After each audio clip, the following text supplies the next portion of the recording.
Hello दोस्तों, कैसे हैं आप सब। मैं शकील अहमद स्वागत करता हूं आपका एकेडमिया क्लासेस के यूट्यूब चैनल पे।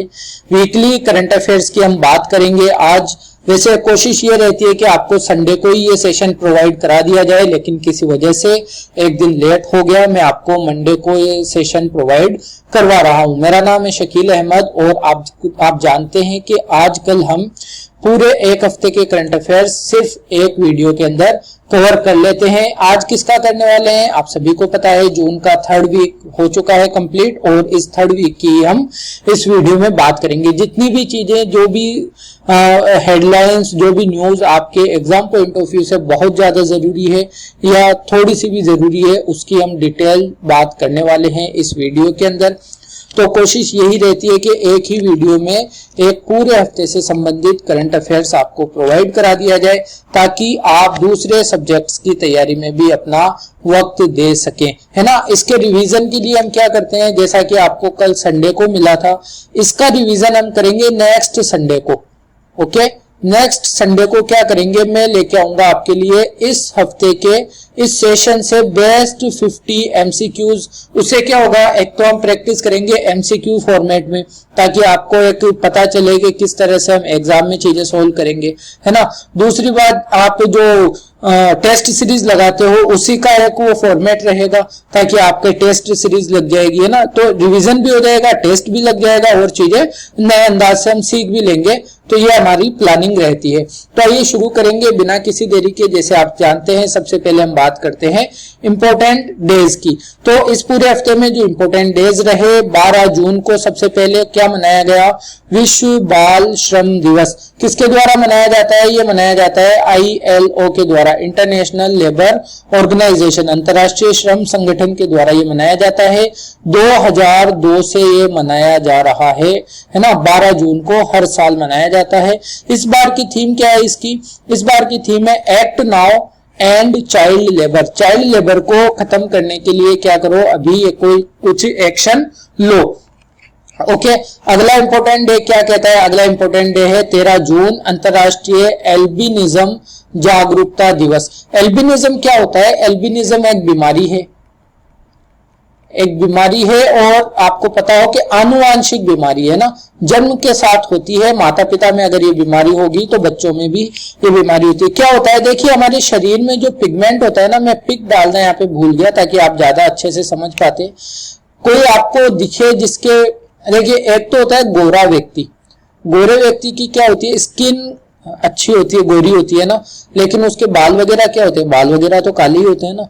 तो आंखों में, बालों में, आंखों में और त्वचा में हमारे एक पिगमेंट पाया जाता है। पिगमेंट कहते हैं वर्णक को। वर्णक होता है जो हमारे शरीर को या जैसे किसी भी चीज को कलर देने का काम करता है। जैसे हमारे बाल काले क्यों होते हैं, क्योंकि एक वर्णक, एक पिगमेंट होता है हमारे बालों के अंदर। कोई बहुत काला व्यक्ति क्यों होता है, क्योंकि उस पिगमेंट का, देखिए एक पिगमेंट होता है, मैं नाम बता देता हूं आपको, मेलानिन। मेलानिन पिगमेंट होता है। जो ज्यादा काला व्यक्ति है ना, इसका मतलब उसकी स्किन में मेलानिन बहुत ज्यादा है ना। तो गोरा व्यक्ति है तो मेलानिन की कमी है। तो इस बीमारी में क्या होता है, एल्बिनिज्म में बालों में, आंखों में और त्वचा में मेलानिन पिगमेंट की अनुपस्थिति होती है। ये होता ही नहीं है। तो बाल भी क्या होते हैं आपके, सफेद होते हैं बिल्कुल। आंखों में जो काला हमें आंखों में काली आंखें नजर आती है वो नहीं होती है। और त्वचा भी बिल्कुल व्हाइट, ऐसा लगता है कि इतना गोरा बंदा, लेकिन असल में वो क्या है, एक बीमारी से पीड़ित है ना। तो ये एक बीमारी है एल्बिनिज्म। तो एल्बिनिज्म के लिए जागरूकता फैलाने के लिए ये दिवस मनाया जाता है हर साल 13 जून को। अच्छा, ये जागरूकता फैलाने के लिए दिवस क्यों मनाया जाता है, कोई दिवस मनाए जाने से क्या जागरूकता फैल सकती है।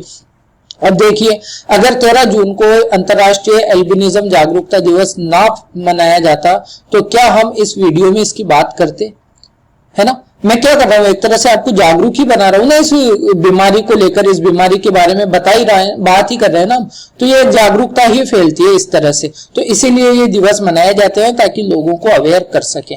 ठीक है, तो 13 जून को ये एल्बिनिज्म जागरूकता दिवस मनाया जाता है। एक बीमारी है जिसमें मेलानिन पिगमेंट की क्या होती है, अनुपस्थिति होती है, मेलानिन पिगमेंट। अच्छा, अनुपस्थिति होने से क्या नुकसान है कोई?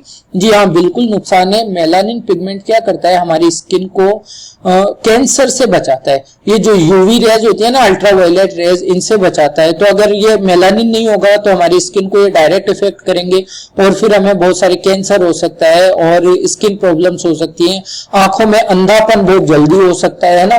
तो ये एल्बिनिज्म के अंदर हो सकता है चीजें। थीम क्या है? थीम बहुत जरूरी है।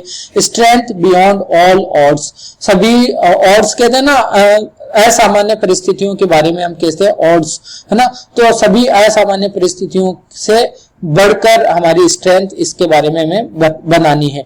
तो स्ट्रेंथ बियॉन्ड ऑल ऑड्स। फिर बात करते हैं 15 जून को कौन सा दिवस मनाया गया? विश्व बुजुर्ग दुर्व्यवहार जागरूकता दिवस। बुजुर्गों से दुर्व्यवहार के खिलाफ जागरूकता फैलाई जाए, उनके साथ दुर्व्यवहार ना किया जाए, इसलिए जागरूकता फैलाई जाए, तो ये दिवस मनाया जाता है 15 जून को। थीम क्या है?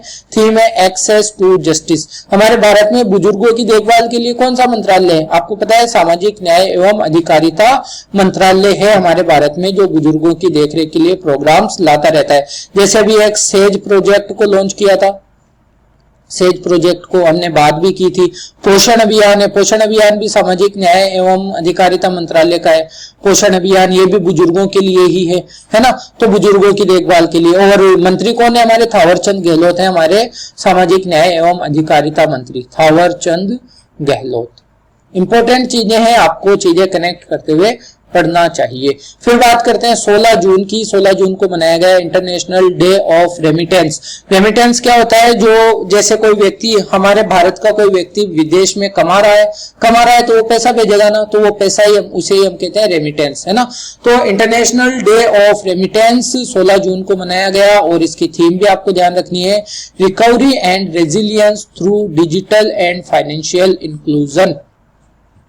ओके फिर 16 जून को ही क्या था? 16 जून को 96वीं पुण्यतिथि यानी जिस दिन उनका स्वर्गवास हुआ। किनका? देश बंधु चित्तरंजन दास का। आप ध्यान रखेंगे, चित्तरंजन दास जिन्होंने स्वराज पार्टी की स्थापना भी की थी, इनको किस नाम से जाना जाता है? देश बंधु के नाम से इनको जाना जाता है। ओके 5 नवंबर को इनकी जन्म जयंती होती है। जयंती और पुण्यतिथि में आपको फर्क पता होगा, उम्मीद कर रहा हूं। जयंती तो क्या होती है? जब जन्म दिन होता है ना, वो जयंती होती है। तो 5 नवंबर और 16 जून को इनकी पुण्यतिथि होती है, यानी जिस दिन इनका स्वर्गवास हुआ। फिर बात करें 21 जून को, आज ही अंतर्राष्ट्रीय योग दिवस मनाया जा रहा है पूरे विश्व में, और ये 7वीं बार मनाया जा रहा है। ठीक है, तो ये 7वां अंतर्राष्ट्रीय योग दिवस है, आज मनाया जा रहा है। पीएम मोदी ने भी 6:30 बजे क्या किया? संबोधन किया देश को। और थीम क्या है इसकी? थीम है योगा फॉर वेलनेस। ओके, तो ये थे सारे इंपोर्टेंट दिवस। अब बात करेंगे हम इंटरनेशनल न्यूज जो भी चर्चा में रही इस हफ्ते में, पूरे हफ्ते में, उनकी हम बात करने वाले हैं। सबसे पहले बात करेंगे, माली के नए प्रधानमंत्री बन गए। आपको पता है माली में सेना का तख्ता पलट वगैरह का मामला चल रहा है। तो अब माली के नए प्रधानमंत्री कौन बनाए गए वापस? चोगुएल कोकला माइगा। तो जरूरी है, अगर रिसेंटली आपका कोई एग्जाम होता है तो जरूर पूछा जा सकता है। माली के नए पीएम है ना, चोगुएल कोकला माइगा। और माली की राजधानी क्या है? बमाको माली की कैपिटल है, बमाको। तो इंपॉर्टेंट है, ध्यान रखना है। फिर बात करें most important QS world university ranking 2022। तो ये क्या है? क्यूएस वर्ल्ड यूनिवर्सिटी की, विश्व की जो यूनिवर्सिटियां हैं उनकी रैंकिंग दी जाती है। और इस साल भी टॉप विश्व की नंबर 1 यूनिवर्सिटी कौन सी है? Massachusetts institute of technology, MIT कहते हैं ना, मैसाचुसेट्स इंस्टीट्यूट ऑफ टेक्नोलॉजी। लगातार 10 सालों से पूरे विश्व की टॉप यूनिवर्सिटी बनी हुई है ये। तो बहुत ज्यादा इंपॉर्टेंट है, आपको ध्यान रखना है। सेकंड पे कौन है? सेकंड पे ऑक्सफोर्ड यूनिवर्सिटी है, ऑक्सफोर्ड यूनिवर्सिटी। और थर्ड पर कौन है? थर्ड पर है स्टैनफोर्ड यूनिवर्सिटी। ओके, इंपॉर्टेंट है, बहुत ज्यादा इंपॉर्टेंट है ये रैंकिंग। इंडिया की कुछ यूनिवर्सिटियां हैं क्या इसके अंदर? देखिए, इंडिया की टॉप 100 में तो बिल्कुल नहीं है। इंडिया की जो सबसे बेस्ट है IIT बॉम्बे। और कितने नंबर पर है? 117। तो हम विश्व में एजुकेशन के मुकाबले में, यूनिवर्सिटीज की रैंकिंग के मुकाबले में काफी पीछे हैं। फिर इसके बाद नंबर आता है IIT दिल्ली का। IIT दिल्ली है 185वें नंबर पर, 85। और फिर आता है यानी इंडियन इंस्टीट्यूट ऑफ साइंस है ना, भारतीय विज्ञान संस्थान बेंगलुरु, बेंगलुरु में जो है ये है 186वें नंबर पर। लेकिन आपको एक चीज ध्यान रखनी है, IIS बेंगलुरु को जो 186 नंबर पे है ऑल ओवर द वर्ल्ड, लेकिन इसे दुनिया का best research university, best research institute घोषित किया गया है ना। रिसर्च के मामले में बेस्ट है पूरी दुनिया में IIS Bengaluru, Indian institute of science, है ना, इंस्टीट्यूट। तो ये आपको ध्यान रखना है। लेकिन आपको पता है हमने एक और लास्ट वीक एक और रैंकिंग की बात की थी, एशिया यूनिवर्सिटी रैंकिंग की, एशिया की टॉप यूनिवर्सिटीज रैंकिंग की हमने बात की थी, है ना। इसमें कौन था, इसमें चीन की सिंघुआ यूनिवर्सिटी फर्स्ट थी, सेकंड पे थी पेकिंग यूनिवर्सिटी, दोनों चीन की थी। इसमें भी भारत की 3 यूनिवर्सिटियां थी टॉप 100 में, IIS Indian institute of science Bengaluru रहा था 37वें नंबर पर, 55वें नंबर पर था IIT रोपड़ और 78वें नंबर पर था IIT इंदौर, है ना। तो ये भी आपको ध्यान रखना है, एटलीस्ट IIS का तो आपको ध्यान रखना है। Bengaluru QS world university ranking में भी 186वें नंबर पर है और एशिया में भी 37वें नंबर पर यह आता है। तो बहुत ज्यादा इंपॉर्टेंट है QS world university ranking. Okay, फिर बात करते हैं अगली हेडिंग की, हमारी क्या है, ग्लोबल लिवेबिलिटी इंडेक्स जारी किया गया 2021 का। यानी लिवेबिलिटी क्या मतलब, विश्व में रहने के लिए सबसे अच्छा शहर कौन सा है। तो इसमें फर्स्ट कौन रहा, फर्स्ट शहर रहा न्यूजीलैंड का ऑकलैंड, ऑकलैंड शहर न्यूजीलैंड का है। सेकंड कौन रहा, सेकंड रहा ओसाका, जापान का शहर ओसाका। और थर्ड कौन रहा, थर्ड रहा ऑस्ट्रेलिया का शहर एडिलेड। तो ये टॉप 3 आपको ध्यान रखना है। ऑकलैंड तो आपको जरूर ध्यान रखना है, न्यूजीलैंड का शहर है, ये विश्व में सबसे अच्छा शहर है रहने के लिए, ठीक है। फिर बात करें के नागराज रायडू की, ये जो आपको पिक में नजर आ रहे हैं के नागराज रायडू, ये कौन है, ये हमारे यूएनओ के अंदर, यूनाइटेड नेशन ऑर्गेनाइजेशन के अंदर भारत के डिप्यूटी परमानेंट रिप्रेजेंटेटिव है। एक तो था परमानेंट रिप्रेजेंटेटिव, वो कौन है, वो है TS तिरुमूर्ति। बहुत जरूरी बात बता रहा हूं आपको, बहुत अच्छा नाम है, मतलब अच्छा नाम से मतलब बहुत इंपॉर्टेंट नाम है आपके लिए, TS तिरुमूर्ति। और डिप्यूटी परमानेंट रिप्रेजेंटेटिव कौन है, के नागराज रायडू। तो ये भी चर्चाओं में क्यों है, ये चर्चाओं में इसलिए है, पिछले सेशन में हमने बात की थी अब्दुल्ला शाहिद की। अब्दुल्ला शाहिद कौन है, अब्दुल्ला शाहिद है मालदीव के विदेश मंत्री, जिन्हें यूनाइटेड नेशन जनरल असेंबली के 76वें सत्र के लिए अध्यक्ष बनाया गया है, राइट, इतनी हमने बात की थी। तो अब्दुल्ला शाहिद ने अपना शेफ डी, है ना, अपना शेफ डी कैबिनेट चुना है। शेफ डी कैबिनेट आप यूं समझ लीजिए कि उनका एक मैनेजर या उनका एक पर्सनल असिस्टेंट के तौर पे ना, उनके सारे कामकाज वगैरह सेटल करने के लिए, सब चीजें देखने के लिए, किस चीज पे बात करनी है, क्या करना है, शेफ डी कैबिनेट उसको कहते हैं। तो अब्दुल्ला शाहिद ने अपना शेफ डी कैबिनेट चुना है के नागराज रायडू को। तो ये नाम अभी बहुत ज्यादा चर्चा में है और आपसे एग्जाम में जरूर पूछा जाएगा। शेफ डी कैबिनेट, है ना, क्या किस तरह से लिखेंगे, शेफ डी कैबिनेट। तो ये आपको ध्यान रखना है। फिर बात करें three gorges dam hydro power station, ये क्या है, तो hydro power station hydro power परियोजना यानी जल विद्युत परियोजना है। और जल विद्युत परियोजना के अंतर्गत क्या बनाया जाता है, बांध। तो आसान भाषा में समझो कि थ्री गॉर्जेस डैम है, बांध है एक तरह का, और ये विश्व का सबसे बड़ा बांध होने वाला है। कहां पर है, चीन में है। तो ये इंपॉर्टेंट है, आपको ध्यान रखना है, पूछा जा सकता है विश्व का सबसे बड़ा बांध। तो ये बन रहा है। और इसके बाद सेकंड नंबर पे कौन आ जाएगा, जो अब तक फर्स्ट पे था, सेकंड नंबर पे है Baihetan hydro power station, Baihetan hydro power station, ये भी चीन में है। तो ये ध्यान रखना है आपको, विश्व के 2 सबसे बड़े बांध कहां पर है, चीन के अंदर हैं। तो इंपॉर्टेंट है आपको चीजें याद रखनी है। फिर बात करें चीन श्रीलंका के मैत्री अस्पताल की, तो अभी देखिए चीन ने श्रीलंका को क्या दिया था, अनुदान दिया था। अनुदान वो होता है, एक तो देखिए होता है ऋण, ऋण को क्या होता है, एक इंटरेस्ट के साथ में या एक निश्चित अवधि में चुकाना होता है, लेकिन अनुदान वो होता है कि हेल्प के लिए लो, रख लो, है ना, अपना डेवलपमेंट करो। तो चीन ने श्रीलंका को डेवलपमेंट के लिए कुछ अनुदान दिया था, उस अनुदान से चीन ने श्रीलंका में बनाया गया है चीन श्रीलंका मैत्री अस्पताल, है ना। तो इसका उद्घाटन अभी किया था श्रीलंका के राष्ट्रपति गोटाबाया राजपक्षे ने, इसका उद्घाटन किया था गोटाबाया राजपक्षे। कहां पर बनाया गया है ये, तो ये श्रीलंका के पोलोन नरुवा नामक स्थान पर यह बनाया गया है।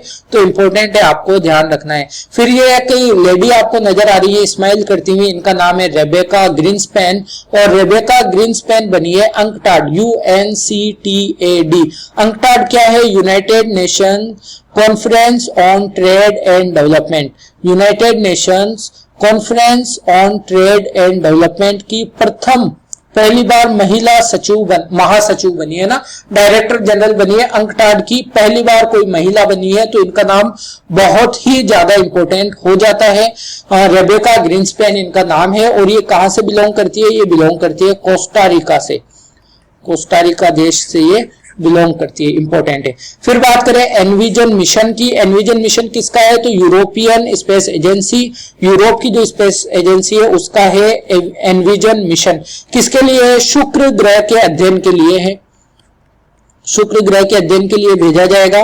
तो बहुत ज्यादा इंपॉर्टेंट है, यूरोपियन स्पेस एजेंसी से रिलेटेड यह मिशन है। और इसके अलावा एक और मिशन आपको ध्यान रखना है, visa would satellite, visa would set, है ना।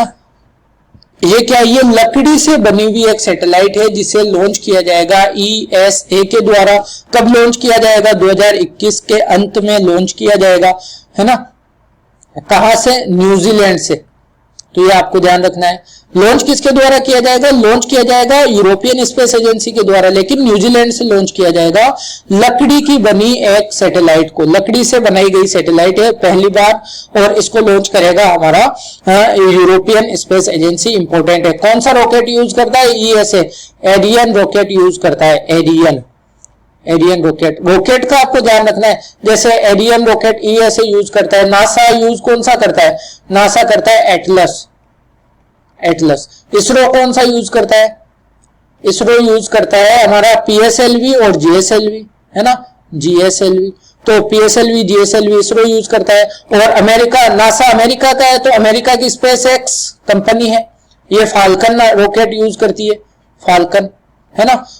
और चीन कौन सा रॉकेट यूज करता है, आपको पता है, चीन यूज करता है लॉन्ग मार्च।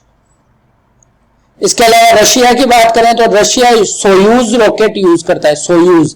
तो ये इंपॉर्टेंट रॉकेट्स हैं, ये भी आपको ध्यान में होने चाहिए। इसके अलावा बात करें शुक्र ग्रह के बारे में, तो नासा के भी दो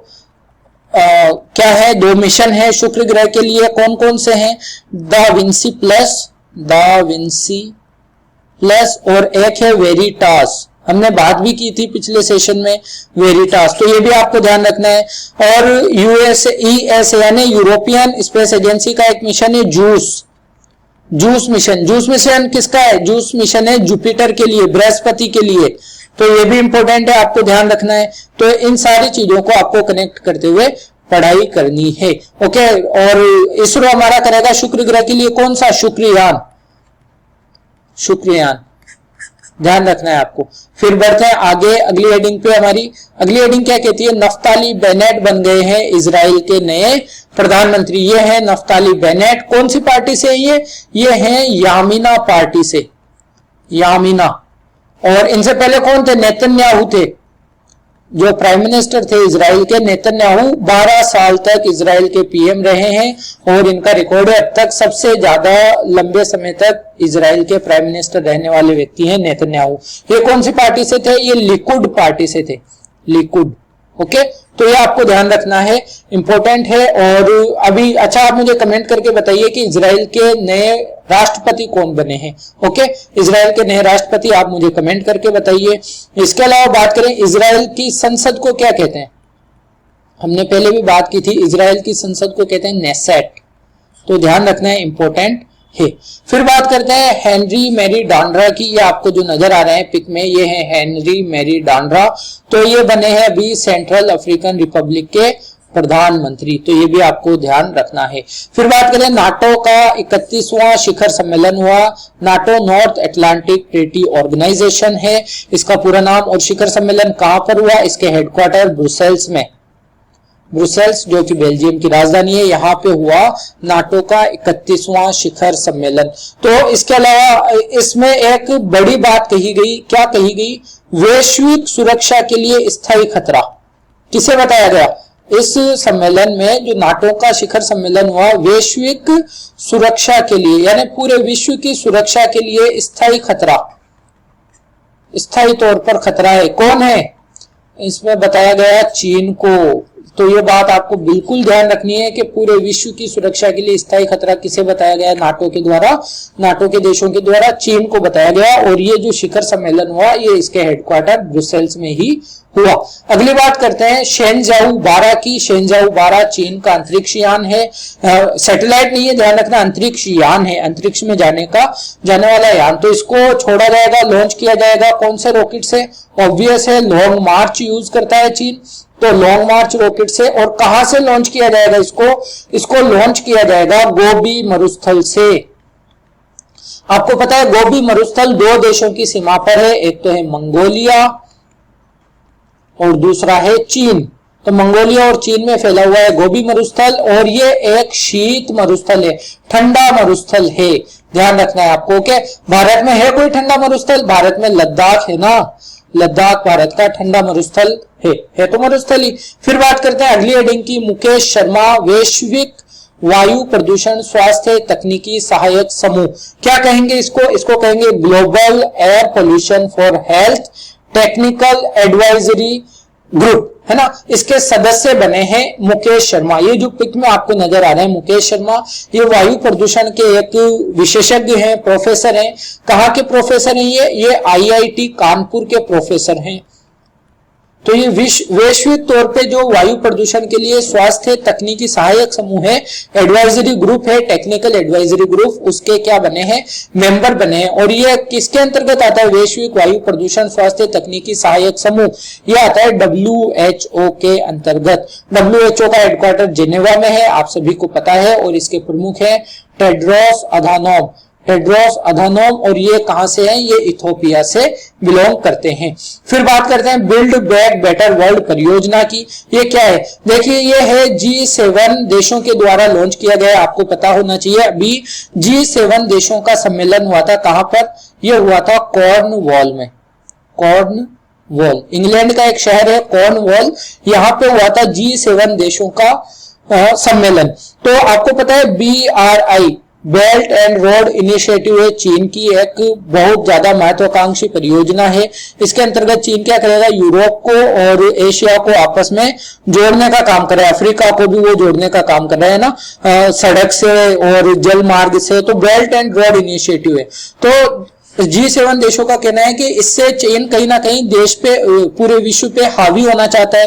तो इसके बैक के लिए, इसको संतुलित करने के लिए एक परियोजना लाई गई है, बिल्ड बैक बेटर वर्ल्ड परियोजना। तो ये कहा जा सकता है कि चीन के BRI प्रोजेक्ट के खिलाफ ये परियोजना शुरू की गई है G7 देशों के द्वारा, है ना। तो इस G7 जो सम्मेलन हुआ, इसमें हमारे प्रधानमंत्री को भी आमंत्रित किया गया था, वर्चुअली तरीके से उन्होंने इसमें भाग भी लिया था। तो आपको ध्यान रखना है, इंपॉर्टेंट है। अगली बात करते हैं न्यू शेफर्ड नहीं है, एक्चुअली ये शेपर्ड है। न्यू शेफर्ड रॉकेट सिस्टम क्या है? ये आपको पता होना चाहिए। जेफ बेजोस कौन है? अमेजन के मालिक हैं, अमेजन के MD हैं। तो इनकी एक कंपनी है ब्लू ओरिजिन। जैसे एलन मस्क की क्या है? एलन मस्क की स्पेसएक्स है ना, उसी तरह से स्पेस फील्ड में काम करने वाली कंपनी है ब्लू ओरिजिन, जेफ बेजोस की। इन्होंने अंतरिक्ष में पर्यटन को लेकर एक रॉकेट सिस्टम बनाया है, इसका नाम रखा है न्यू शेफर्ड रॉकेट सिस्टम। तो इसमें बैठ के क्या होंगे, लोग पर्यटन करने के लिए, घूमने फिरने के लिए अंतरिक्ष में जा सकेंगे। तो पहली जो फ्लाइट उड़ेगी, पहला जो ये रॉकेट सिस्टम जाएगा पहली बार, उसमें कौन कौन जाएगा, एक तो जेफ बेजोस खुद जाएंगे, है ना, इनके भाई जाएंगे, और एक सीट बुक भी हुई है। अभी तक जो पहली सीट बुक हुई है, ये पहली सीट कितने रुपए में बुक हुई है आपको पता है, आपको पता होना चाहिए। ये सीट बुक हुई है करीब $28 मिलियन में। ओके, $28 मिलियन में ये पहली सीट बुक हुई है, और लगभग इसको आप कहना चाहोगे तो 200 करोड़ रुपए तो इन्होंने बुक की है।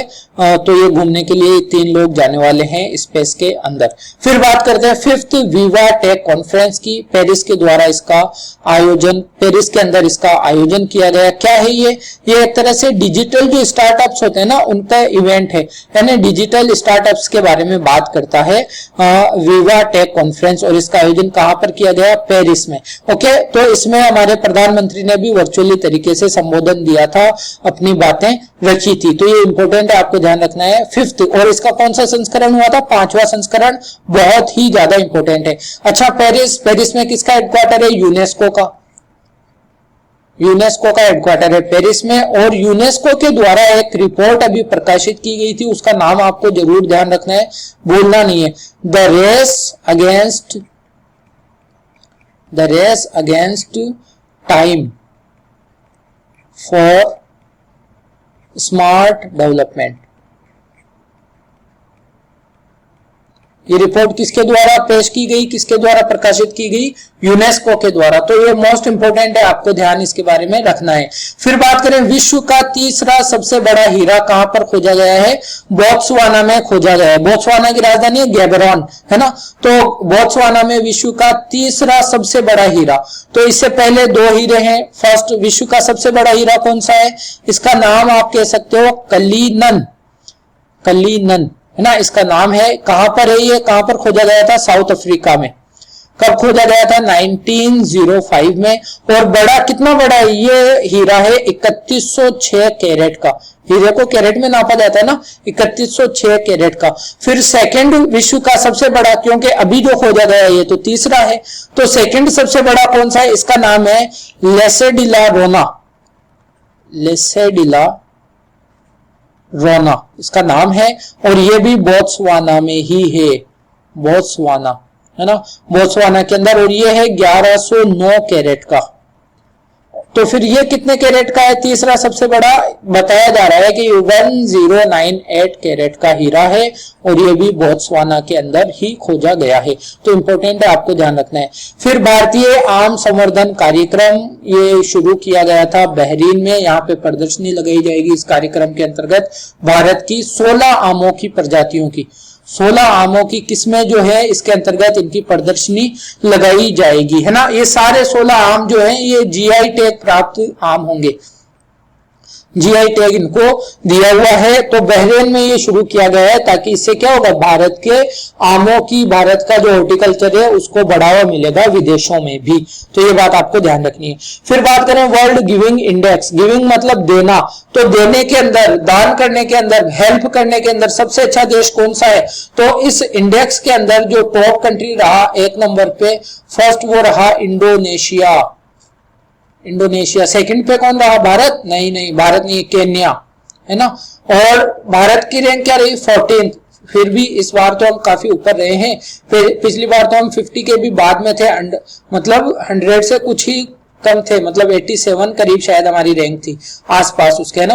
तो इस बार हमारा 14 रैंक रही है 114 कंट्रीज में से, क्योंकि इस बार हमने कोविड-19 एरा में काफी मदद वगैरह की है। तो वर्ल्ड गिविंग इंडेक्स में हम क्या है, आगे हैं। किसके द्वारा दिया जाता है ये इंडेक्स, ये तो बहुत ज्यादा जरूरी है। ये दिया जाता है चैरिटीज एड, ये एड है AID, एड फाउंडेशन के द्वारा, चैरिटीज एड फाउंडेशन के द्वारा ये दिया जाता है। ओके, तो यहाँ खत्म होती है हमारी सभी इंटरनेशनल न्यूज। अब बात करते हैं भारत की खबरों की, बहुत ज्यादा जो चर्चाओं में रही आपके एग्जाम पॉइंट ऑफ व्यू से, जो बहुत जरूरी है। देखिए, इसके अंदर इस सेशन में हम पॉलिटिकल न्यूज नहीं लेते हैं। पॉलिटिकल मतलब अगर आपके एग्जाम पॉइंट ऑफ व्यू से है तो जरूर बात करेंगे, लेकिन जो राजनीतिक खबरें होती है ना, तो उनको हम नहीं लेते हैं, पॉलिटी वाली खबरों को, वो हमारे लिए बहुत ज्यादा जरूरी होती भी नहीं है। तो पहली खबर है, भारत और जर्मनी के राजनीतिक संबंधों की 70वीं वर्षगांठ मनाई गई, यानी भारत और जर्मनी के रिश्तों को काफी मजबूत है, 70 साल हो चुके हैं इनके रिश्तों को। तो अभी इस अवसर पर क्या किया गया था, एक डाक टिकट जारी किया गया था, कितने रुपए का, 25 रुपए का। ओके, तो बहुत ज्यादा जरूरी चीज बता रहा हूं, 25 रुपए का डाक टिकट जारी किया गया था। इस डाक टिकट पे किसके फोटो है, एक तो भारत के इंडिया गेट की फोटो है, और ये जो गेट आपको नजर आ रहा है जर्मनी का, इसका नाम है ब्रांडेनबर्ग गेट। ये सवाल जरूर पूछा जाएगा, ब्रांडेनबर्ग गेट, या तो ये पूछ लिया जाएगा कि ब्रांडेनबर्ग गेट कहां पर है, ये जर्मनी में है, और इंडिया गेट है ना, इस डाक टिकट पर इन दोनों की फोटो चिपकाई गई थी। यह भी पूछा जा सकता है कि 70वीं वर्षगांठ पर जो डाक टिकट जारी किया गया वो कितने रुपए का था, 25 का, या फिर उस डाक टिकट पर किस किस मॉन्यूमेंट्स की फोटो लगी हुई थी। तो इंडिया की तरफ से था हमारा इंडिया गेट, और जर्मनी क्या था, ब्रांडेनबर्ग गेट। तो मोस्ट इंपोर्टेंट क्वेश्चन यहाँ पर हमने डिस्कस किया है।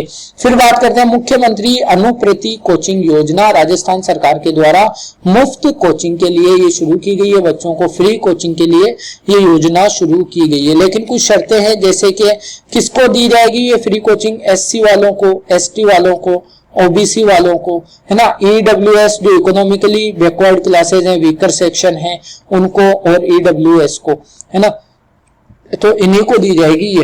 तो इस तरह की और दूसरी योजनाएं दूसरे राज्य भी चला रहे हैं, आपको पता होना चाहिए। एक अभ्युदय योजना की हमने बात की थी, अभ्युदय योजना, ये भी फ्री कोचिंग के लिए योजना है, और ये यूपी के द्वारा लॉन्च की गई थी। इस योजना के अंतर्गत जो फ्री कोचिंग सेंटर खोले जाएंगे उनका क्या नाम रखा गया था, पथ प्रदर्शक कोचिंग सेंटर, है ना।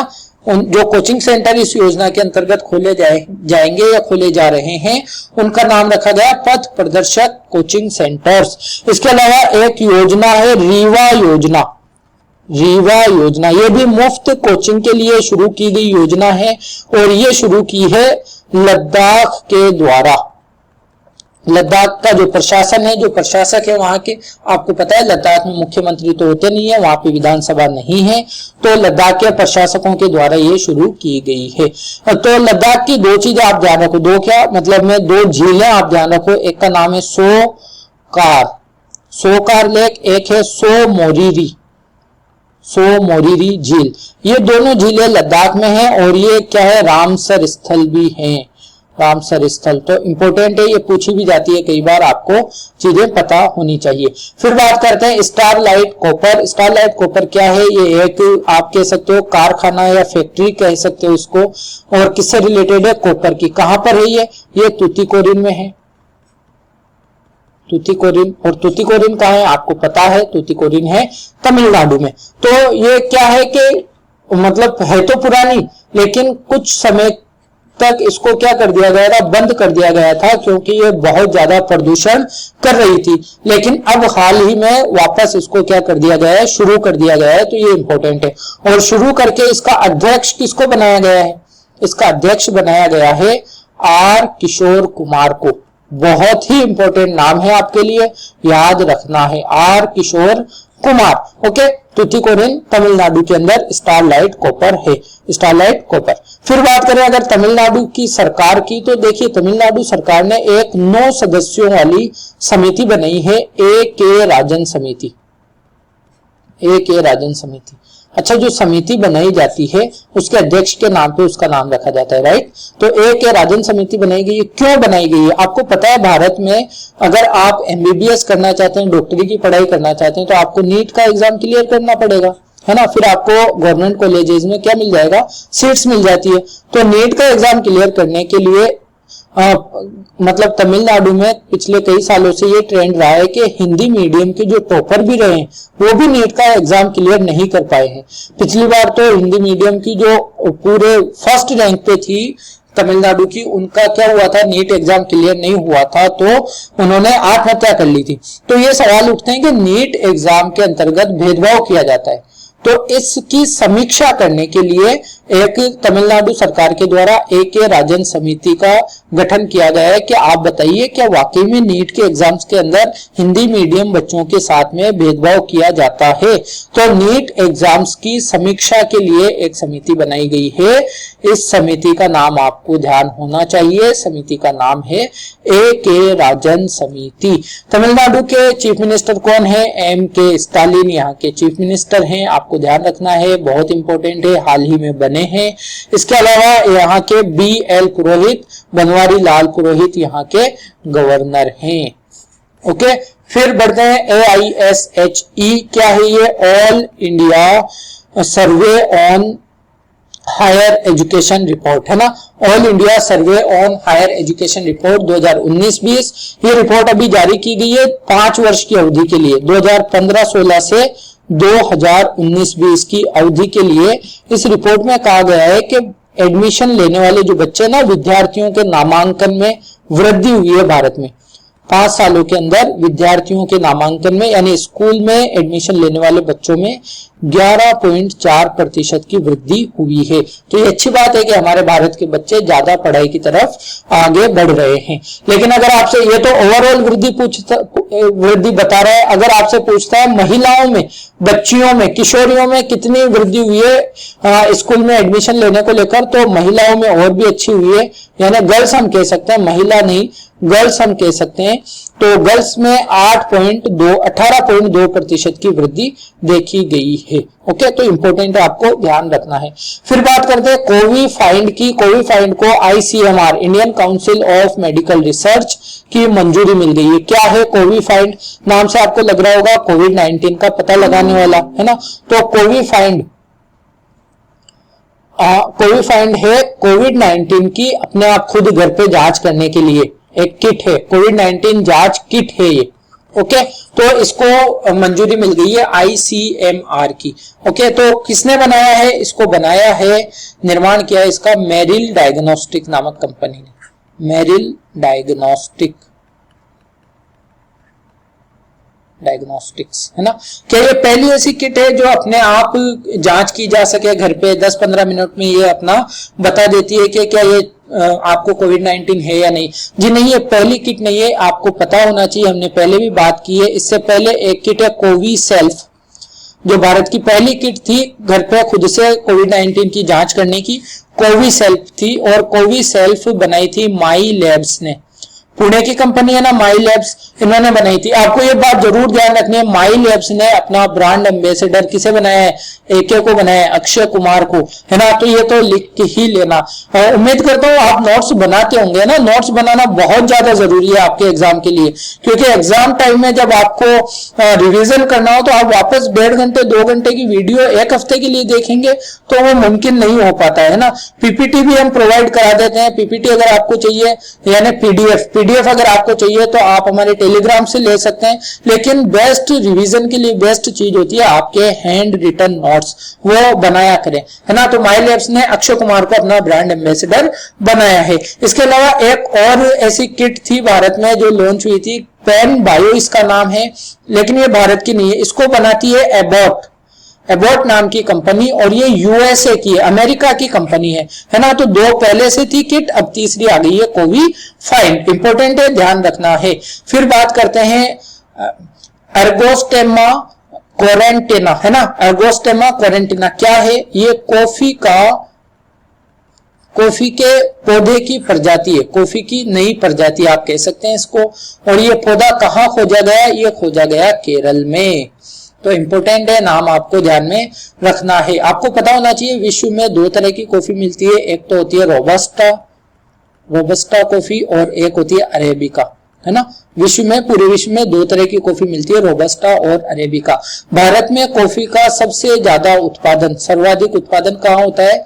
तो वो होता है कर्नाटक में, ध्यान रखना है। चाय का कहाँ होता है? चाय का अगर राज्य पूछता है तो असम है, और अगर आपसे शहर पूछता है तो दार्जिलिंग है, पश्चिम बंगाल का। ठीक है, रोबस्टा और अरेबिका की हमने बात कर ली है, कर्नाटक में सबसे ज्यादा उत्पादन होता है। इसके अलावा एक और आपको ध्यान रखना है, 15 मीटर लंबा कॉफी का पेड़ एक है जिसका नाम है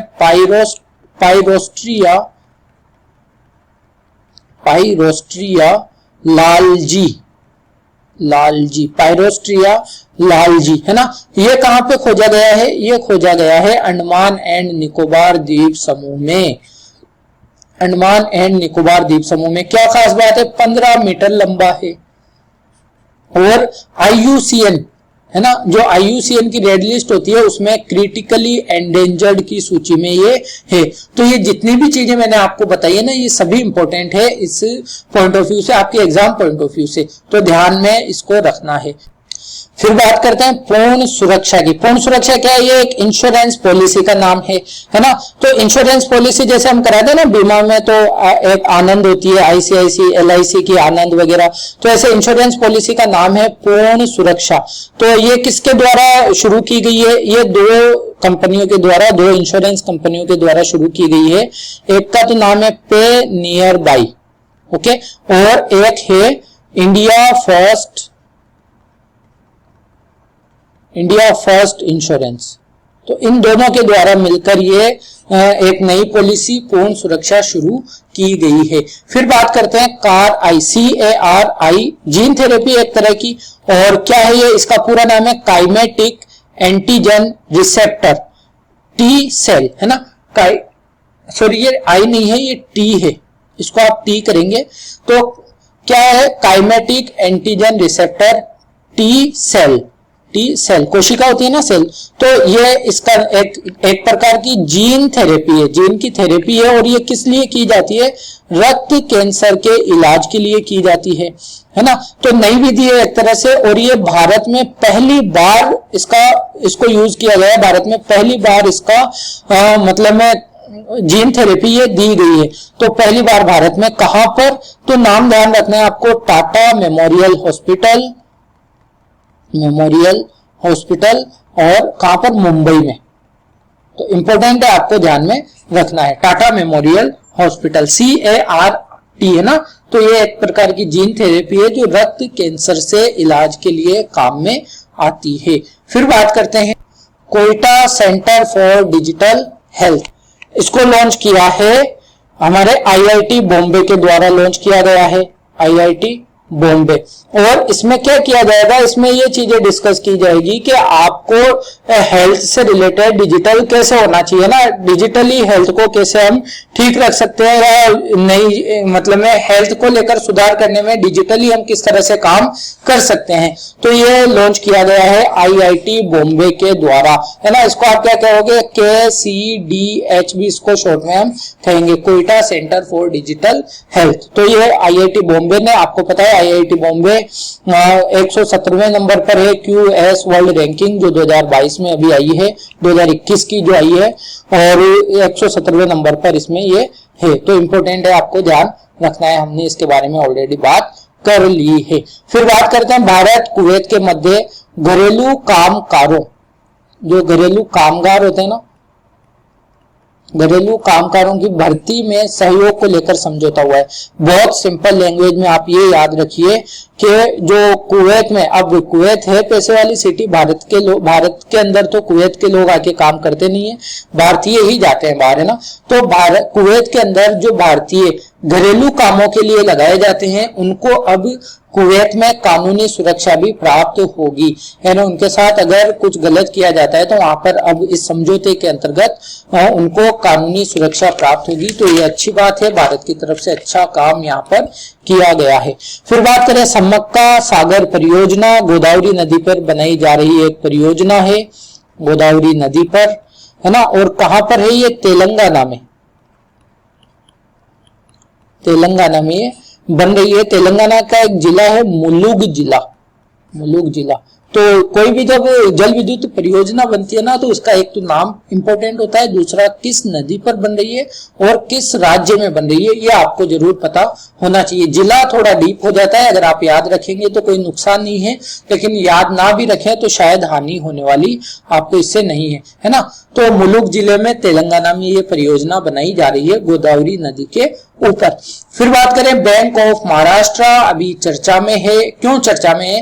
देखिए, फाइनेंशियल ईयर 2020-21 के लिए, ठीक है, फाइनेंशियल ईयर 2020-21 के लिए, यानी पिछले फाइनेंशियल ईयर के लिए बैंक मतलब ऋण, लोन और जमा वृद्धि, लोन और डिपॉजिट,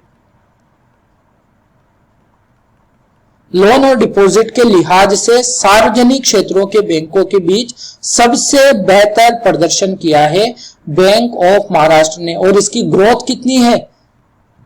इसकी ग्रोथ रही 13.45, सभी बैंकों से ज्यादा 13.45%। तो इसलिए बैंक ऑफ महाराष्ट्र चर्चा में था।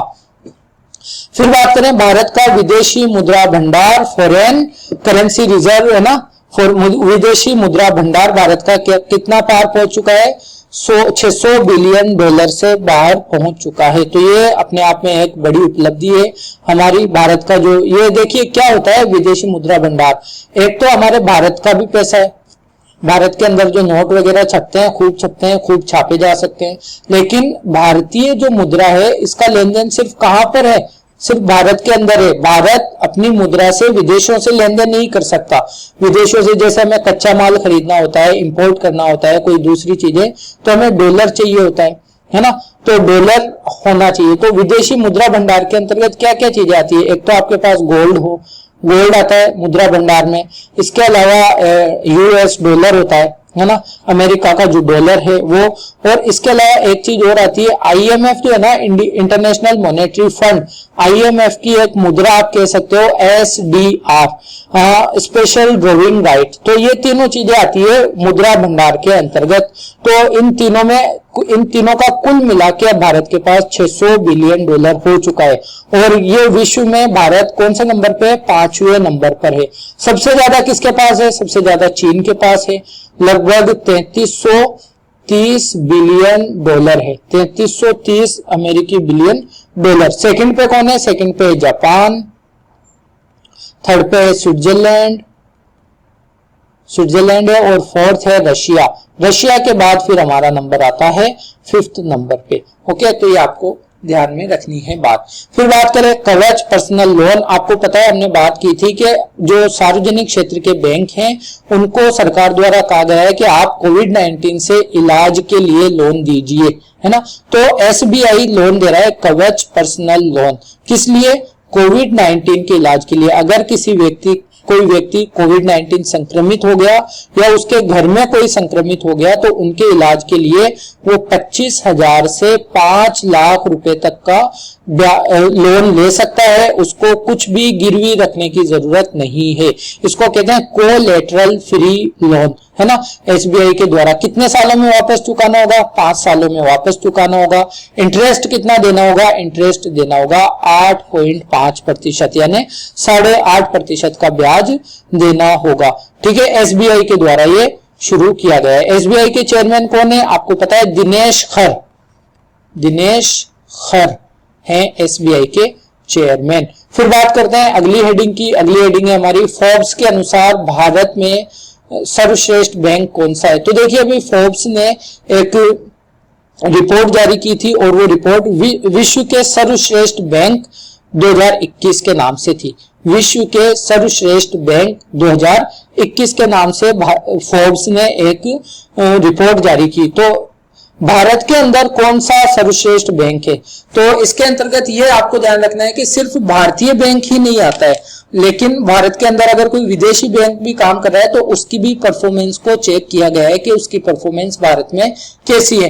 तो भारत के अंदर जो बेस्ट बैंक है, नंबर 1 बैंक, वो कौन सा है? वो है डीबीएस, है ना, डेवलपमेंट बैंक ऑफ सिंगापुर का है, सिंगापुर विकास बैंक। ये है भारत में सर्वश्रेष्ठ बैंक कार्य करने के हिसाब से। सेकंड बैंक है सीएसबी। इसका क्या नाम है? इसका नाम है कैथोलिक सीरियन बैंक। ये भी विदेशी बैंक है। थर्ड नंबर पे आता है भारतीय बैंक आईसीआईसीआई। हम किसकी बात कर रहे हैं? हम भारत में सर्वश्रेष्ठ बैंकों की बात कर रहे हैं फोर्ब्स के अनुसार। और चौथे नंबर पे आता है एचडीएफसी। ओके, एसबीआई की अभी पिछले टाइम बात की, एसबीआई कौन से नंबर पर है? एसबीआई 7वें नंबर पर है इसके अंतर्गत। तो अब बात करते हैं जस्टिस अर्जुन कुमार सीकरी, जिन्हें हम AK सीकरी के नाम से जानते हैं। तो देखिए क्या है, एक एसोसिएशन है IAMAI, क्या कहेंगे इसको? इसको कहेंगे internet and mobile association of India. इस एसोसिएशन के अंदर एक बोर्ड है शिकायत निवारण बोर्ड, राइट, शिकायत निवारण बोर्ड। तो शिकायत निवारण बोर्ड के अध्यक्ष बनाए गए हैं हमारे जस्टिस AK सीकरी साहब। ओके, तो इनके बारे में ये आपको ध्यान रखना है। अच्छा, IAMAI के अध्यक्ष कौन है? तो इनका भी नाम आप ध्यान रखेंगे, अमित अग्रवाल है इनके अध्यक्ष का नाम, अमित अग्रवाल। तो ध्यान रखें, इंपॉर्टेंट आपके लिए है। फिर बात करते हैं प्राण, वायु और स्वास्थ्य। प्राण, वायु और स्वास्थ्य क्या है? ये तीनों है वेंटिलेटर्स। वेंटिलेटर्स होते हैं ना हॉस्पिटल्स में, तो वेंटिलेटर्स हैं और इनको डेवलप, इनका विकास किसने किया है? इनका विकास किया है हमारे इंडियन स्पेस रिसर्च ऑर्गेनाइजेशन यानी इसरो के द्वारा इनका विकास किया गया है। इसरो की जो लेबोरेटरी है विक्रम साराभाई स्पेस सेंटर त्रिवेंद्रम में है, तिरुवनंतपुरम जिसका पुराना नाम त्रिवेंद्रम है, तो त्रिवेंद्रम में है केरल के अंदर ये लेबोरेटरी। इस इसरो की इस लेबोरेटरी के द्वारा ये तीनों वेंटिलेटर्स बनाए गए हैं, तो इंपॉर्टेंट है, आपको ध्यान रखना है। फिर बात करें युवा शक्ति कोरोना मुक्त अभियान। तो युवा शक्ति को कोरोना मुक्त करने के लिए, युवा शक्ति को कोरोना से मुक्त होने के लिए, जागरूक बनाने के लिए ये अभियान शुरू किया गया है मध्य प्रदेश सरकार के द्वारा। तो इंपॉर्टेंट है, ध्यान रखना है। मध्य प्रदेश के बारे में एक और ध्यान रखेंगे आप, एनीमिया मुक्त भारत। एनीमिया मुक्त भारत सूचकांक जो आया था उसमें नंबर 1 कौन था? उसमें नंबर 1 MP था, मध्य प्रदेश था, राइट। और इसके अलावा एक और इंडेक्स आया था land record and services, land record and service index. ये इंडेक्स आया था, इसमें भी नंबर 1 यानी लैंड रिकॉर्ड की देखभाल, उसके रिकॉर्ड को मेंटेन करने में और सर्विस के मामले में कौन था? नंबर 1 MP रहा था। इसके अलावा आप ध्यान रखेंगे जैसे युवाओं को जागरूक बनाने के लिए तो एक और लॉन्च पैड योजना भी मध्य प्रदेश की सरकार की थी, जिसके अंतर्गत जो युवा स्टडी कर रहे हैं, स्टडी के साथ साथ वो इनकम के लिए पार्ट टाइम कोई काम कर सकें, उसके लिए ये लॉन्च पैड योजना शुरू की गई थी। पंख अभियान भी किसका है? पंख अभियान भी है मध्य प्रदेश सरकार का। इसके अलावा एक जिला एक उत्पाद, एक जिला एक शिल्प योजना, एक जिला एक शिल्प योजना, ये भी है मध्य प्रदेश की। अच्छा, एक योजना इसी से सिमिलर है, एक जिला एक उत्पाद योजना, वो यूपी की है, ध्यान रखना, कंफ्यूज मत होना। एक जिला एक शिल्प योजना है। इसके अलावा अगर मध्य प्रदेश हाईकोर्ट की बात करें तो चीफ जस्टिस कौन है मध्य प्रदेश हाईकोर्ट के? ये है मोहम्मद रफीक। तो इंपॉर्टेंट है, आपको ध्यान रखना है। फिर बात करते हैं राज पर्व। क्या है? एक फेस्टिवल है, एक त्योहार हम कह सकते हैं इसको, त्योहार मनाया गया। राज पर्व कहते हैं ना, तो ओडिशा की लैंग्वेज में इसको कहा जाता है राजा पर्वा। तो ये क्या है? ये महिलाओं को सम्मान यानी नारीत्व के सम्मान को दर्शाने के लिए, महिलाओं के प्रति सम्मान को दर्शाने के लिए ये त्योहार मनाया जाता है, नारीत्व का सम्मान करने के लिए ओडिशा के अंदर, है ना। इसके अंतर्गत क्या की जाती है? भूदेवी की पूजा की जाती है, भूदेवी की पूजा की जाती है। और ओडिशा के दूसरे कुछ त्योहारों की अगर हम बात करें तो एक जैसे ठकुरानी जात्रा है, ठकुरानी जात्रा। जगन्नाथ यात्रा तो आप सब जानते हैं, मोस्ट इंपोर्टेंट है पुरी की जगन्नाथ यात्रा, है ना, तो जगन्नाथ यात्रा है। इसके अलावा एक नुआखाई त्योहार है, नुआखाई बहुत इंपॉर्टेंट है, ये सभी एग्जाम्स में पूछे जाते हैं। एक बाली यात्रा भी है, बाली यात्रा, ये एग्जाम्स में पूछे जाते हैं, है ना, तो आपको ध्यान में होना चाहिए चीजों। इसके अलावा ओडिशा ने एक अभी पहल शुरू की है, पीठा ऑन व्हील्स, पीठा ऑन व्हील्स पहल। ये पीठा क्या है? ये एक भोज्य पदार्थ है, खाने का प्रसाद कहते हैं ना, मंदिर में प्रसाद जो बंटता है। तो क्योंकि कोविड-19 की वजह से अभी लोग ज्यादा कुछ घूम नहीं पा रहे हैं ना, पर्यटन में नहीं जा पा रहे हैं, तो ये पीठा ऑन व्हील्स प्रसाद को एक जगह से दूसरी जगह फिर मतलब प्रोवाइड कराने के लिए ये शुरू किया गया है। पीठा ऑन व्हील्स पहल भी ओडिशा की है। फिर बात करें असम के में भी अब नागरिक सम्मान होंगे, जैसे हमारे भारत में भारत रत्न दिया जाता है, वैसे असम में अब असम रत्न दिया जाएगा, असम रत्न। जैसे पद्म विभूषण दिया जाता है, वैसे ही असम विभूषण है। जैसे पद्म भूषण है वैसे ही असम भूषण भी दिया जाएगा, पद्म श्री है तो असम श्री भी दिया जाएगा, है ना। तो इन भारत के जो नागरिक सम्मान है उन्हीं की तर्ज पे असम में भी ये नागरिक सम्मान शुरू किए गए हैं। तो आपको ध्यान रखना है ये बात। असम के जो हेमंता बिस्वा शर्मा है असम के नए चीफ मिनिस्टर, और असम का छठा और सातवां दो नए नेशनल पार्क भी बने असम में। एक तो रायमोना नेशनल पार्क है, एक कौन सा है, दिहिंग पटकई नेशनल पार्क, छठा और सातवां, ये आपको ध्यान में होना चाहिए। फिर बात करते हैं अगली हेडिंग की, India inter agency expert committee on malaria and climate. तो नाम से आपको पता चल रहा है एक एक्सपर्ट कमेटी बनाई गई है मलेरिया को लेकर और क्लाइमेट को लेकर। तो ये कमेटी किसके द्वारा बनाई गई है, ये जो समिति बनाई गई है विशेषज्ञ समिति इसको बोला जा सकता है ना। तो ये बनाई गई है, एक तो देखो एनजीओ है मलेरिया नो मोर, मलेरिया नो मोर करके क्या है, एक एनजीओ है। इसके साथ में पार्टनरशिप कह सकते हैं हम, भारत मौसम विज्ञान विभाग जो है हमारा, भारत मौसम विज्ञान विभाग ये है, और हमारा जो आयुर्विज्ञान अनुसंधान परिषद है ना, भारतीय आयुर्विज्ञान अनुसंधान परिषद, इन तीनों ने मिलकर ये कमेटी का गठन किया है। तो मोस्ट इंपोर्टेंट है, आपको ध्यान रखना है। मलेरिया की अगर बात करें तो मलेरिया किससे होता है, मलेरिया होता है प्लाज्मोडियम से, प्लाज्मोडियम से होता है मलेरिया। और इस प्लाज्मोडियम को हमारे खून में पहुंचाने का काम कौन करता है, एक मच्छर है मादा एनाफ्लीज, मादा एनाफ्लीज है ना, फीमेल एनाफ्लीज मॉस्किटो है, इसके द्वारा ये प्लाज्मोडियम को हमारे ब्लड में छोड़ दिया जाता है और इससे हमें मलेरिया हो जाता है। भारत के अंदर मलेरिया को खत्म करने का लक्ष्य कब तक रखा गया है, भारत का लक्ष्य है कि हम 2030 तक मलेरिया को पूरी तरह से खत्म कर देंगे। और टीबी के लिए क्या टारगेट है हमारा, टीबी ट्यूबरकुलोसिस, टीबी के लिए है हमारा टारगेट 2025, यानी टीबी को हम 2025 तक खत्म कर देंगे। मलेरिया की हम बात कर रहे हैं तो आपको पता है विश्व मलेरिया दिवस कब मनाया जाता है, तो विश्व मलेरिया दिवस मनाया जाता है हर साल 25 अप्रैल को, 25 अप्रैल को। इस बार का मलेरिया दिवस 2021 का जा चुका है तो कुछ थीम भी होगी। थीम आपको ध्यान रखनी है, 2021 की थीम थी zero malaria starts with me, starts with me, ये इस बार की 2021 की 25 अप्रैल मलेरिया दिवस की थीम थी, है ना। तो इंपॉर्टेंट है, आपको ध्यान रखना है। इन तीनों के द्वारा मिलके ये कमेटी का गठन किया गया है। ओके, फिर आगे बढ़ते हैं। मेडिसिन फ्रॉम द स्काई, ये एक योजना है। मेडिसिन फ्रॉम द स्काई, आसमान से मेडिसिन कैसे आएगी भाई, ड्रोन के जरिए। तो ड्रोन के जरिए मेडिसिन पहुंचाई जाएगी अब तेलंगाना के अंदर, तेलंगाना की ये योजना है। और मेडिसिन पहुंचाएगा कौन, ये पहुंचाएगा फ्लिपकार्ट। तो फ्लिपकार्ट और तेलंगाना ने मिलके ये शुरू किया है। ओके, तो ये आपको ध्यान रखना है। फिर तेलंगाना के एक पर्सन है कर्नल बी संतोष बाबू, आपको नाम पता है इनका। जब ये जो गलवान घाटी में क्लैश हुआ था ना चाइनीज आर्मी के साथ, तो उस दौरान ये शहीद हो गए थे। इनको महावीर चक्र भी मिल चुका है, महावीर चक्र प्राप्त करता है ये।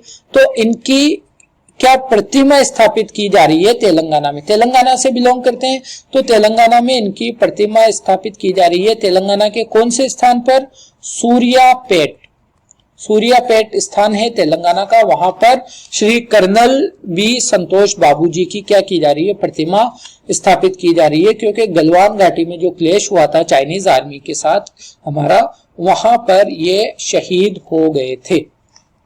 ओके, फिर बात करते हैं दो और मोस्ट इंपोर्टेंट चीजों की। एक को हम कह सकते हैं कोरसा और एक को हम कह सकते हैं कॉर्बेट।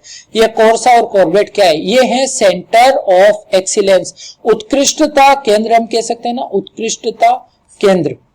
ये किसके द्वारा बनाए गए हैं, ये बनाए गए हैं BRO के द्वारा, बॉर्डर रोड ऑर्गेनाइजेशन के द्वारा। इनका पूरा नाम देख लेते हैं, सेंटर ऑफ एक्सीलेंस क्या है, centre of excellence for road safety and awareness. Road safety और अवेयरनेस के लिए ये सेंटर ऑफ एक्सीलेंस बनाया गया है। दूसरा क्या है, सेंटर ऑफ एक्सीलेंस फॉर, ये COE से है, सेंटर ऑफ एक्सीलेंस है ना, इसका मैं नाम नहीं लिख रहा हूं, centre of excellence for roads bridges, जो सड़कों के ब्रिज होते हैं वो, एयरफील्ड्स, जो एयरफील्ड्स होते हैं उनके लिए, एंड टनल्स, टनल्स के लिए उत्कृष्टता केंद्र बनाए गए हैं। कहां पर बनाए गए हैं? तो ये किसके द्वारा बनाए गए हैं? बेसिकली ये बनाए गए हैं ब्रो के द्वारा, बॉर्डर रोड ऑर्गेनाइजेशन। ये किसके अंतर्गत आता है? ये आता है रक्षा मंत्रालय के अंतर्गत, और रक्षा मंत्रालय के अंतर्गत आता है, इसीलिए इन दोनों का उद्घाटन किसने किया है? हमारे रक्षा मंत्री श्री राजनाथ सिंह ने इसका उद्घाटन किया है। ब्रो की अगर हम बात करेंगे तो 7 मई 1960 को इसकी स्थापना हुई थी। तो 2021 में कितने साल हो गए? 61 साल कंप्लीट हो गए, ध्यान रखना है ना, 61 साल हो गए।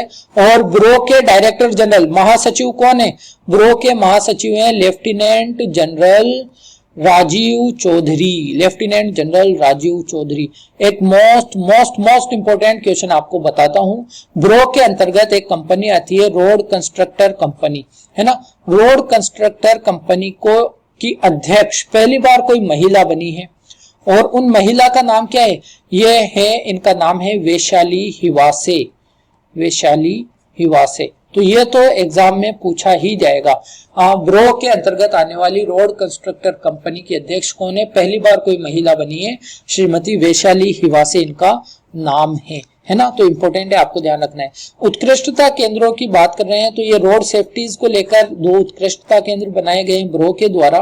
कर्नाटक में 3 और उत्कृष्टता केंद्र बनाए गए। कर्नाटक में किस लिए? पहला तो एक बनाया गया है आम के लिए, आम के लिए उत्कृष्टता केंद्र, है ना, सेंटर ऑफ एक्सीलेंस। कहां पर? कर्नाटक के कोलार में। ओके। दूसरा बनाया गया है अनार के लिए। कहां पर? कर्नाटक के बागलकोट में, बागलकोट। तीसरा बनाया गया है सब्जियों के लिए, एक्सीलेंस, सेंटर ऑफ एक्सीलेंस सब्जियों के लिए, और ये कहां पर? कर्नाटक के धारवाड़ में ये बनाया गया है। तो इंपॉर्टेंट है, आपको ध्यान में होना चाहिए। फिर बात करते हैं डगमारा जल विद्युत परियोजना की। ये बिहार में बन रही है, और ध्यान रखना है बिहार की सबसे बड़ी जल विद्युत परियोजना है डगमारा जल विद्युत परियोजना।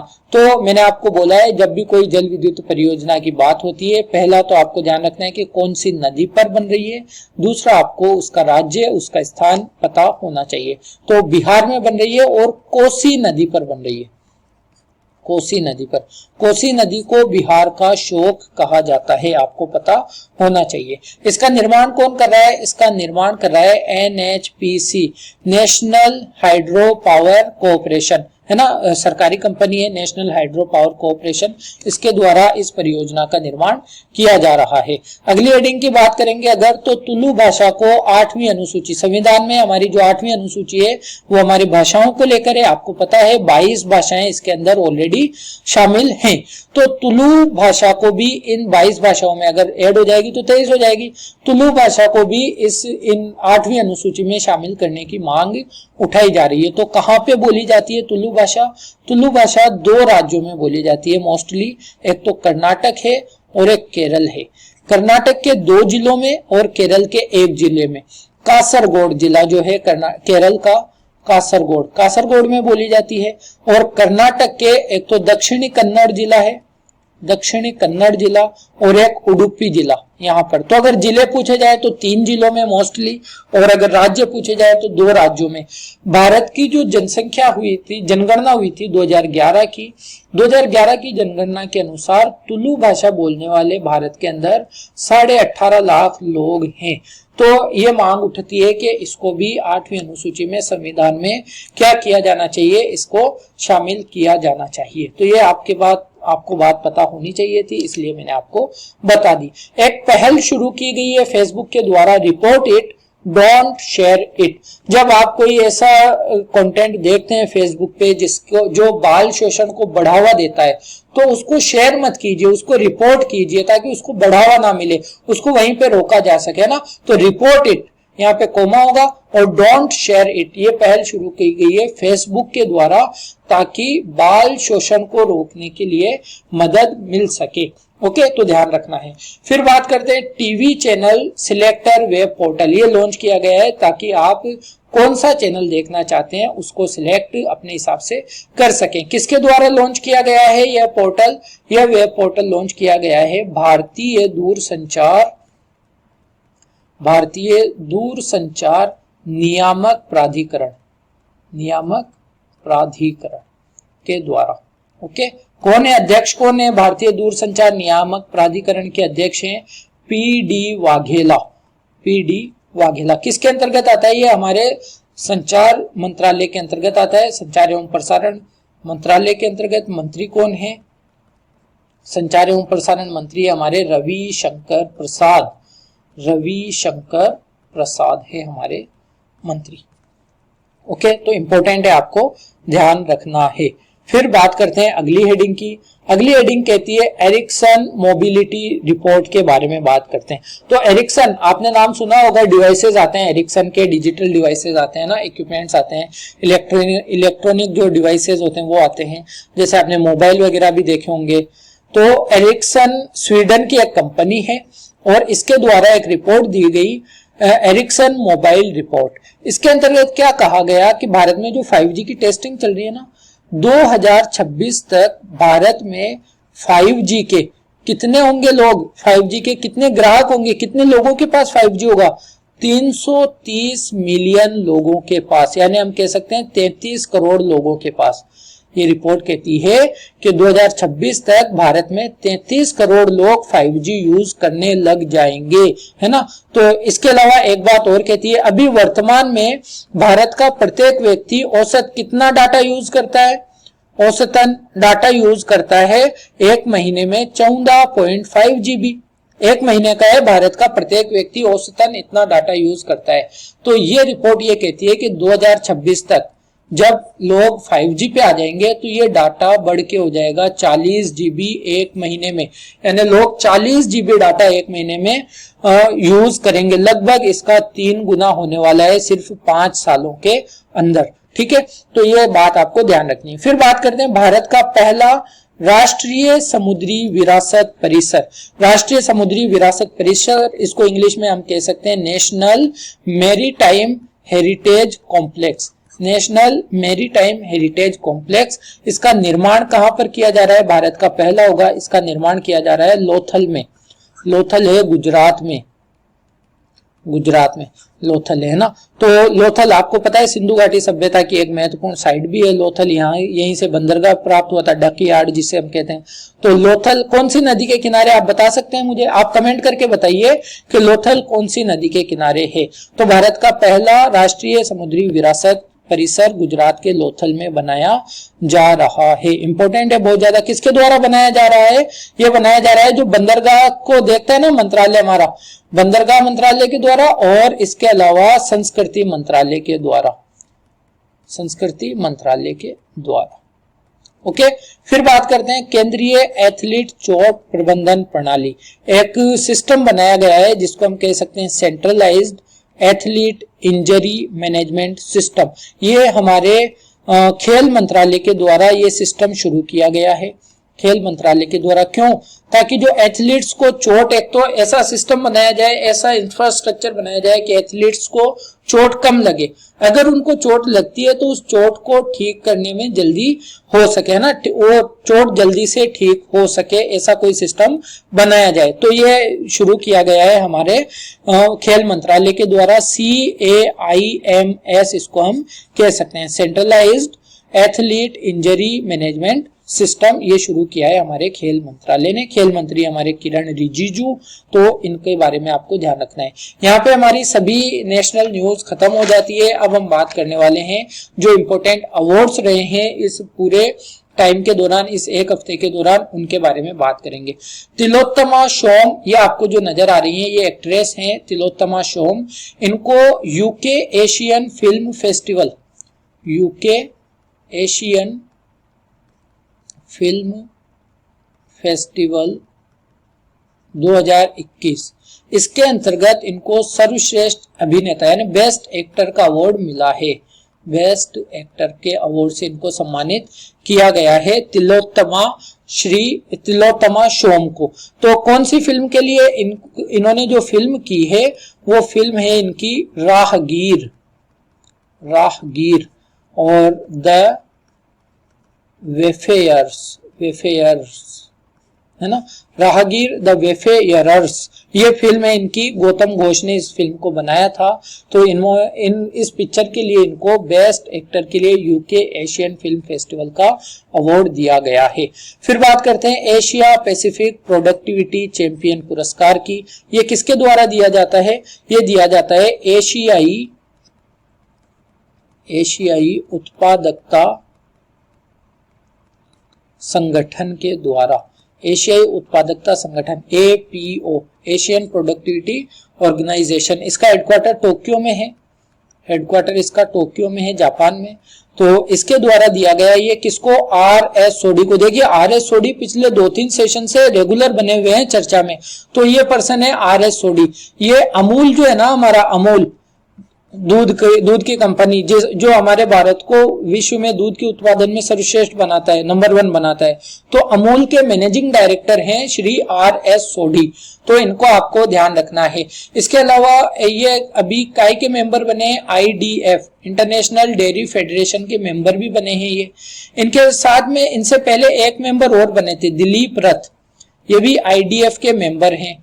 दिलीप रथ कौन थे? पहले जो हमारा national dairy development board, Bharat का जो नेशनल डेयरी डेवलपमेंट बोर्ड है उसके अध्यक्ष थे दिलीप रथ। फिर ये क्या हुए? फिर ये IDF के अंदर सदस्य बन गए, ये इसके अध्यक्ष नहीं रहे। फिर अभी वर्तमान में इसके अध्यक्ष कौन है? वर्तमान में इसकी अध्यक्ष है श्रीमती वर्षा जोशी, IAS ऑफिसर है। श्रीमती वर्षा जोशी है NDDB की अध्यक्ष। तो ये आपको ध्यान रखना है। ओके, फिर बात करते हैं NSG counter IED counter terrorism innovator award 2021 की। ये एक अवार्ड है जो दिया गया है शैलेश गणपुले को। शैलेश गणपुले कौन है? शैलेश गणपुले IIT रुड़की के प्रोफेसर हैं। क्यों मिला है इनको अवार्ड? इन्होंने एक हेलमेट का डिजाइन तैयार किया है, विस्फोटक प्रतिरोधक हेलमेट, विस्फोटक प्रतिरोधक हेलमेट, है ना। ये हेलमेट क्या है? अगर कहीं पे ब्लास्ट भी होता है ना, बम ब्लास्ट भी, तो भी अगर आप वो हेलमेट लगा रखे हैं तो आपका हेड, आप वो हेलमेट मतलब ब्लास्ट के अंदर भी उससे को कोई नुकसान नहीं पहुंचेगा। उससे मतलब में जैसे हमारी आर्मी वगैरह है, ब्लास्ट वगैरह हो जाते हैं ना, वो बिछी हुई रहते हैं ना तारे, पैर टच होते ही ब्लास्ट हो जाता है, तो उससे सर की हिफाजत होगी। इस तरह का हेलमेट इन्होंने बनाया है कि ब्लास्ट भी अगर होगा तो वो उस हेलमेट का कोई भी नुकसान नहीं होगा। इसलिए शैलेश गणपुले को NSG counter IED counter terrorism innovator award 2021 से सम्मानित किया गया है। फिर बात करते हैं पुलित्जर पुरस्कार की। तो पुलित्जर पुरस्कार के बारे में आप जान रखिए। पहली बात तो कौन देता है? कोलंबिया यूनिवर्सिटी, जो अमेरिका की यूनिवर्सिटी है, कोलंबिया यूनिवर्सिटी के द्वारा दिया जाता है और सिर्फ अमेरिकी नागरिकों को दिया जाता है। ध्यान रखना, सिर्फ अमेरिकियों को दिया जाता है। किस क्षेत्र में दिया जाता है? ये दिया जाता है पत्रकारिता के क्षेत्र में, पत्रकारिता के क्षेत्र में। इसके अलावा साहित्य के क्षेत्र में और म्यूजिक कंपोजिशन, म्यूजिकल कंपोजिशन के लिए भी ये दिया जाता है। तो सिर्फ ऐसा नहीं है कि किसी एक ही क्षेत्र में दिया जाता है पुलित्जर पुरस्कार। हाँ, ये इंपॉर्टेंट है कि सिर्फ अमेरिकियों को दिया जाता है। तो इस बार भी वैसे तो बहुत लोगों को दिया गया। आपको 2 नाम बहुत ज्यादा जरूरी है जो याद रखने, क्योंकि वो 2 नाम है हमारे भारतीय मूल के अमेरिकी लोग हैं। एक तो ये आपको स्माइल करती हुई लेडी नजर आ रही है पिक में, ये है मेघा राजगोपालन। ये क्या कौन है? ये पत्रकार हैं। इनको पत्रकारिता के क्षेत्र में मिला है ये अवार्ड। इन्होंने कौन सा ऐसा काम किया कि मिला इनको? इन्होंने जो चीन में उइगर मुसलमानों के साथ यातना की जाती है ना चीनी सरकार के द्वारा, उसको उजागर करने का काम किया है, उसकी सच्चाई को उजागर करने का काम किया है मेघा राजगोपालन ने, इसलिए इन्हें पुलित्जर पुरस्कार मिला है। तो पत्रकारिता के क्षेत्र में मिला है। सेकंड, एक पर्सन है नील बेदी, उनको भी पत्रकारिता के क्षेत्र में अवार्ड मिला है। फिर ये एक लेडी आपको नजर आ रही है फोटो में, एक गर्ल है। ये कौन है? इनका नाम है डार्नेला फ्रेजियर। कौन है ये डार्नेला फ्रेजियर? आपको पता है अमेरिका में एक केस हुआ था, जॉर्ज फ्लॉयड का केस। तो एक पुलिस वाले ने, जॉर्ज फ्लॉयड एक अश्वेत नागरिक है अमेरिका के थे, मतलब उनको पुलिस वाले ने अपने घुटनों से दबा के उनकी जान निकाल ली थी। तो उस घटना को रिकॉर्ड कर लिया था अपने फोन में डार्नेला फ्रेजियर ने। तो इनकी बहादुरी के लिए, अगर ये रिकॉर्ड नहीं करती तो वो घटना भी दब के रह जाती, लोगों को पता नहीं चलता घटना के बारे में, प्रोटेस्ट नहीं होते। अमेरिका में ये जो मतलब में क्या रेसिज्म वाला काम है ये बढ़ता ही जाता है ना। तो उसको रिकॉर्ड करने के लिए, उस बहादुरी के लिए डार्नेला फ्रेजियर को भी पुलित्जर पुरस्कार से सम्मानित किया गया है। ये अमेरिका की है और अमेरिकियों को ही मिलता है ना। तो ये खत्म हुई हमारी इंपॉर्टेंट जो अवार्ड्स थे। अब हम बात करेंगे महत्वपूर्ण स्पोर्ट की खबरों के बारे में। आइए जानते हैं सबसे पहले फ्रेंच ओपन।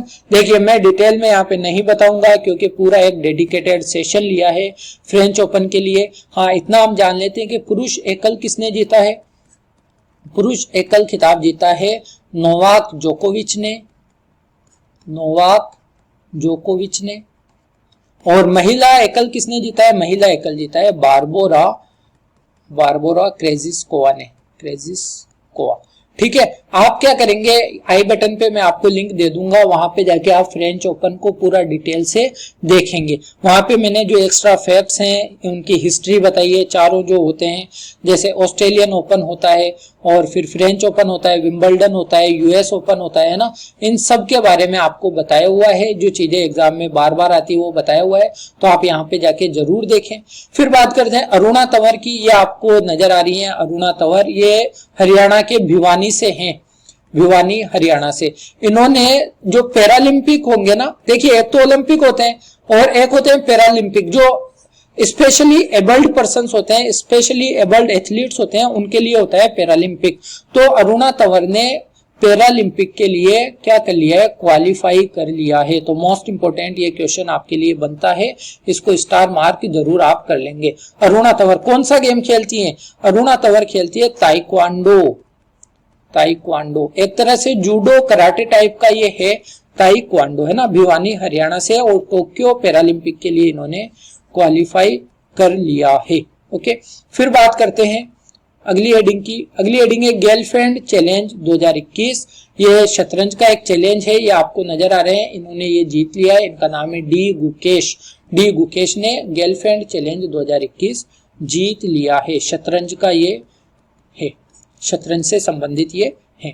फिर बात करते हैं ICC players of the month की। आपको पता है आईसीसी ने शुरू किया था जनवरी से, हर महीने का प्लेयर्स ऑफ द मंथ घोषित किया जाता है। एक मेल खिलाड़ी होता है यानी मैन टीम में से, एक होता है वुमेन में से। तो कौन चुना गया है इस बार? मैन में चुने गए बांग्लादेश के मुशफिकुर रहीम, मुशफिकुर रहीम है ना, बांग्लादेश के विकेटकीपर बल्लेबाज हैं बांग्लादेश क्रिकेट टीम के, इनको चुना गया है। और वुमेन किसे चुना गया है? वुमेन में चुना गया है कैथरीन ब्रिस को, कैथरीन ब्राइस कहा जा सकता है, कैथरीन ब्राइस को। स्कॉटलैंड की है ये, स्कॉटलैंड। अच्छा, कौन से महीने के लिए चुना गया है? जून के लिए नहीं, मई महीने के लिए है ना, मई के लिए, ये ध्यान रखना है। अप्रैल में किसको चुना था? अप्रैल का पता है आपको, पिछली बार हमने बात की थी, बाबर आजम चुने गए थे पाकिस्तान के मेंस में। और वुमेन में कौन था? वुमेन में था एलाइजा हिली, एलाइजा हिली है ना, ऑस्ट्रेलिया की खिलाड़ी थी एलाइजा हिली। इनको चुना था ICC player of the month for अप्रैल, हिली ऑस्ट्रेलिया की ये थी। बाबर आजम है पाकिस्तान के। तो इंपॉर्टेंट है, आपको चीजें ध्यान रखनी है। फिर बात करते हैं अगली हेडिंग की। अगली बात है हमारी city of Lisbon athletic meet. ये कहां पे हुआ? ये पुर्तगाल में हुआ। लिस्बन कहां की राजधानी? पुर्तगाल की राजधानी है लिस्बन। तो एथलेटिक्स मीट हुआ। इस मीट के अंदर स्वर्ण पदक जीता हमारे, स्वर्ण पदक नीरज चोपड़ा ने, नीरज चोपड़ा ने। नीरज चोपड़ा जेवलिन थ्रो करते हैं, जेवलिन जो भाला फेंका जाता है ना, जेवलिन थ्रो भाला फेंकते हैं। और पानीपत से ये हैं, हरियाणा से, पानीपत हरियाणा से। एक चीज आप करेक्शन यहाँ पे कर लेंगे, जो हमने बात की है अरुणा तंवर की, ये पैरालंपिक खिलाड़ी नहीं है, ये बिल्कुल तंदुरुस्त हैं, बिल्कुल सही है। इन्होंने टोक्यो ओलंपिक के लिए क्या किया है, टोक्यो ओलंपिक के लिए इन्होंने क्वालिफाई किया है। ओके, तो ये मिस्टेक आप यहीं पे दुरुस्त कर लेंगे। फिर बात करते हैं नीरज चोपड़ा है, ये पैरालंपिक खिलाड़ी है ना, तो एक कंफ्यूजन हो गया था। नीरज चोपड़ा पैरालंपिक खिलाड़ी है, जेवलिन थ्रो करते हैं, पानीपत हरियाणा से ये बिलोंग करते हैं। इन्होंने city of Lisbon athletic meet के अंदर स्वर्ण पदक जीता है। लिस्बन पुर्तगाल की राजधानी है। पुर्तगाल के पीएम कौन है? पुर्तगाल के पीएम है एंटोनियो कोस्टा। Antonio Costa. क्या कोई और पर्सन आपको याद रखना चाहिए पुर्तगाल का? जी हाँ, एंटोनियो गुटेरस आपको नाम ध्यान रखना चाहिए। ये संयुक्त राष्ट्र संघ के क्या हैं? सेक्रेटरी जनरल हैं, महासचिव ये हैं, तो ये आपको ध्यान में होना चाहिए। एंटोनियो गुटेरस ये पुर्तगाल के पूर्व प्रधानमंत्री भी रह चुके हैं। ओके, तो फिर बात करते हैं पोलैंड ओपन की, या वार्सो ओपन भी इसको कहा जा सकता है। वार्सो पोलैंड की राजधानी है। लेकिन यहाँ पे ध्यान रखिएगा, ओपन हमेशा हम देखते हैं कि टेनिस से संबंधित होता है, लेकिन ये जो टूर्नामेंट था ये टेनिस से संबंधित नहीं था। ये 53 किलोग्राम महिला वर्ग में भारत की तरफ से जो रेसलिंग होती है ना, रेसलिंग में स्वर्ण पदक जीता है। इसके अंदर किसने स्वर्ण पदक जीता है? विनेश फोगाट ने। विनेश फोगाट, ठीक है, तो ये इंपॉर्टेंट है, आपको ध्यान रखना है। काफी लगातार ये जीत रही हैं विनेश फोगाट, लगभग 3 स्वर्ण मेडल लगातार ये जीत चुकी हैं। तो हो सकता है ये, इनसे उम्मीदें लगाई जा सकती है कि ये ओलंपिक में भारत के लिए, हम सब के लिए एक गोल्ड या मतलब मेडल तो लेकर आएंगी। ओके, फिर बात करते हैं इंपॉर्टेंट बुक्स एंड ऑथर्स की। इंपॉर्टेंट बुक्स में आज 2 बुक्स की हम बात करेंगे। एक है beyond here and other poems, ये किताब है, इसका उद्घाटन मतलब इसका विमोचन किया था नवीन पटनायक साहब ने। नवीन पटनायक जो उड़ीसा के क्या हैं? उड़ीसा के सीएम हैं। ये किसके द्वारा लिखी गई है? ये लिखी गई है विष्णुपद सेठी के द्वारा। विष्णुपद सेठी इनकी ये किताब है, तो इंपॉर्टेंट है, ध्यान रखना है। फिर होम इन द वर्ल्ड, ये ऑटोबायोग्राफी है। ऑटोबायोग्राफी, ऑटोबायोग्राफी किसकी है? ये जो बहुत ही फेमस चेहरा आपको नजर आ रहा है, श्री नोबेल पुरस्कार विजेता श्री अमर्त्य सेन, ये भारत की एक मशहूर हस्ती है ना, नोबेल प्राइज ये जीत चुके हैं। होम इन द वर्ल्ड इनकी क्या है? ऑटोबायोग्राफी है। तो ये बुक तो बहुत ज्यादा इंपॉर्टेंट आपके लिए है एग्जाम पॉइंट ऑफ व्यू से। ये 2 इंपॉर्टेंट बुक्स थी। अब हम बात करते हैं इंपॉर्टेंट बुक्स के बाद में ओबिचुअरीज की, जो महत्वपूर्ण निधन, महत्वपूर्ण पर्सनैलिटीज जो हमसे छीनी जा चुकी है कुदरत के द्वारा, कोविड-19 के द्वारा, उनकी बात करते हैं। तो आइए जानते हैं। सबसे पहले निधन हुआ बुद्धदेव दास गुप्ता का। ये कौन थे? ये मशहूर बंगाली फिल्म निर्माता थे, बंगाल से बिलोंग करते थे और फिल्म निर्माता थे, तो ये इनका नाम आपको ध्यान रखना है। प्रोफेसर राधा मोहन का निधन हुआ। प्रोफेसर राधा मोहन एक मशहूर पर्यावरणविद थे, पर्यावरणविद। ओके, प्रोफेसर तो थे, इनको पद्मश्री से सम्मानित किया जा चुका था, पद्मश्री से। ये एक एनजीओ चलाते थे, एनजीओ का नाम था इनका संभव। इनका जो एनजीओ है वो संभव है ना। कहां से थे ये? ओडिशा से बिलोंग करते हैं। इनके बारे में भी आपको ध्यान रखना है। सूरज सिंह माथुर का निधन हो गया। ये इनके नाम पे एक रिकॉर्ड है, देखिए ये धावक थे है ना, मैराथन में दौड़ते थे, तो इनके नाम पे एक रिकॉर्ड है, वो आप ध्यान रखेंगे। स्वतंत्र भारत के पहले एथलीट, स्वतंत्र भारत के ऐसे पहले एथलीट हैं जिन्होंने ओलंपिक मैराथन दौड़ पूरी की थी, तो ये एक रिकॉर्ड है इनके नाम पे, ये इंपॉर्टेंट है, आपसे पूछा जा सकता है। फिर बात करते हैं गॉटफ्राइड बोहम की। गॉटफ्राइड बोहम कौन थे? मशहूर वास्तुकार थे, ये जर्मनी के हैं। आर्किटेक्ट के थे नाम, जर्मनी के हैं ये, और इन्होंने बहुत मतलब फेमस बिल्डिंग्स की वास्तुकारिता, आर्किटेक्चर इन्होंने किया है। और इनको प्रित्जकर पुरस्कार भी इनको मिल चुका था। प्रिज्कर पुरस्कार किस लिए दिया जाता है? यह वास्तुकारिता के क्षेत्र में दिया जाने वाला एक प्रतिष्ठित पुरस्कार है। तो इनको ये मिला था गॉटफ्राइड बोहम को, जर्मनी के हैं ये। तो मशहूर आर्किटेक्चर, मशहूर आर्किटेक्ट, मशहूर वास्तुकार ये हैं। तो इनका नाम आपको ध्यान रखना है। फिर बात करें संचारी विजय, ये कन्नड़ के प्रसिद्ध अभिनेता थे। सड़क दुर्घटना में इनकी मृत्यु हो गई थी। ठीक है, तो इनके बारे में भी आपको ध्यान रखना है। और फिर इनके बारे में तो क्या ही कहा जाए, हमारे मिल्खा सिंह जी है ना, इनका कोविड-19 से निधन हो गया। 5 दिन पहले इनकी पत्नी का भी निधन हुआ था और बहुत बड़ी बड़ी परेशानियां झेलने वाले श्री मिल्खा सिंह जी कोविड-19 को नहीं हरा पाए, इनका भी निधन हो गया। ये प्रसिद्ध धावक है, हमारी तरफ से इनको भावभीनी श्रद्धांजलि। और 1929 में पाकिस्तान में इनका जन्म हुआ था। वो हिस्सा जो पाकिस्तान में था उस वक्त तो भारत में ही था, तो पाकिस्तान के एरिया में इनका जन्म हुआ था। 2021 में इनकी ये स्वर्गवासी हो गए, है ना। तो ये हमेशा याद रहेंगे हमें, और भारत का बहुत नाम ऊंचा भी किया है, तो इनको हमेशा याद किया जाता रहेगा हमारी यादों के अंदर। फिर यहाँ तक हमारा आज का सेशन था, यहीं पे खत्म होता है। उम्मीद करता हूँ आपको पसंद आया होगा। लाइक कीजिएगा सेशन को अगर अच्छा लगता है। डिसलाइक करते हैं तो कमेंट करके बताइएगा कि कौन से रीजंस रहे जिन्होंने आपको डिसलाइक करने पर मजबूर कर दिया। उन चीज़ों को बेहतर करने की कोशिश की जाएगी।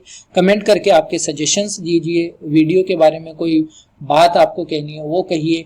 आप टेलीग्राम पे इस सेशन का PDF आपको मिल जाएगा। टेलीग्राम पे जाके इसका PDF आज नहीं, आपको कल मिलेगा। कल आप वहां पर जाकर डिस्क्रिप्शन में लिंक है, आप PDF प्राप्त कर सकते हैं। इसके अलावा आप मुझे ट्विटर पे भी फॉलो कर सकते हैं। ट्विटर का भी लिंक आपको डिस्क्रिप्शन में दिया हुआ है। दोस्तों में शेयर जरूर कीजिएगा दोस्तों, ताकि प्रत्येक व्यक्ति तक, प्रत्येक एस्पायरेंट तक एक बेहतर कंटेंट बहुत कम समय में उनको प्रोवाइड कराया जा सके। चैनल को अगर सब्सक्राइब नहीं किया है तो आप चैनल को जरूर सब्सक्राइब कर लीजिएगा, है ना, ताकि प्रत्येक वीडियो का नोटिफिकेशन आपको फौरन प्राप्त हो जाए। हमारे ये 2 सेशन हैं, एक तो बेस्ट 50 MCQs होते हैं करंट अफेयर्स के, और एक वीकली करंट अफेयर्स होता है जो आपको वीक में मिलते हैं, यानी 2 सेशन ये आपको वीकली मिलते हैं। इसके अलावा हमारे डेली बेसिस पे एक तो आपको कोवैक्सीन मिलता है। मैं सभी कुछ यहाँ पर आपको आई बटन पे जब आप क्लिक करेंगे तो चीजें आपको मिल जाएंगी। कोवैक्सीन है जो आपको daily Monday to Saturday provide कराया जाता है, जिसमें हम रोजाना एक अनुच्छेद की बात करते हैं। इसके अलावा आदिल सैफी सर के द्वारा most repeated words in all exams ये भी आपको कराया जाता है। 200 से ज्यादा वर्ड्स कवर किए जा चुके हैं, आप वो भी देखें। डेली वोकैब्स टाइम के नाम से ये वीडियो आता है, अगर आप नहीं देख रहे हैं तो आप देखें, आपके एग्जाम्स में बहुत हेल्प करने वाला है। इसके अलावा जो इंग्लिश का कंटेंट वीडियो होता है, जो ग्रामेटिकल वीडियो होता है, वो भी जैसे सब्जेक्ट वर्ब एग्रीमेंट 16 वीडियो में कवर किया गया है ना। इतना डीप और इतना अच्छे से कहीं पे भी आपको यूट्यूब पे नहीं मिलेगा, ये मेरी गारंटी है इंग्लिश के कंटेंट को लेकर। तो ये 3 वीडियो आपको डेली बेसिस पे मिलते हैं, आप इनको जरूर देखा करें, बहुत ही ज्यादा आपके नॉलेज को ये बढ़ाने वाले हैं। तो मिलेंगे नेक्स्ट वीडियो में, तब तक के लिए अपना ख्याल रखिएगा, पढ़ते रहिए, और यहीं पे मैं अपने शब्दों को विराम दूंगा। Thank you very much.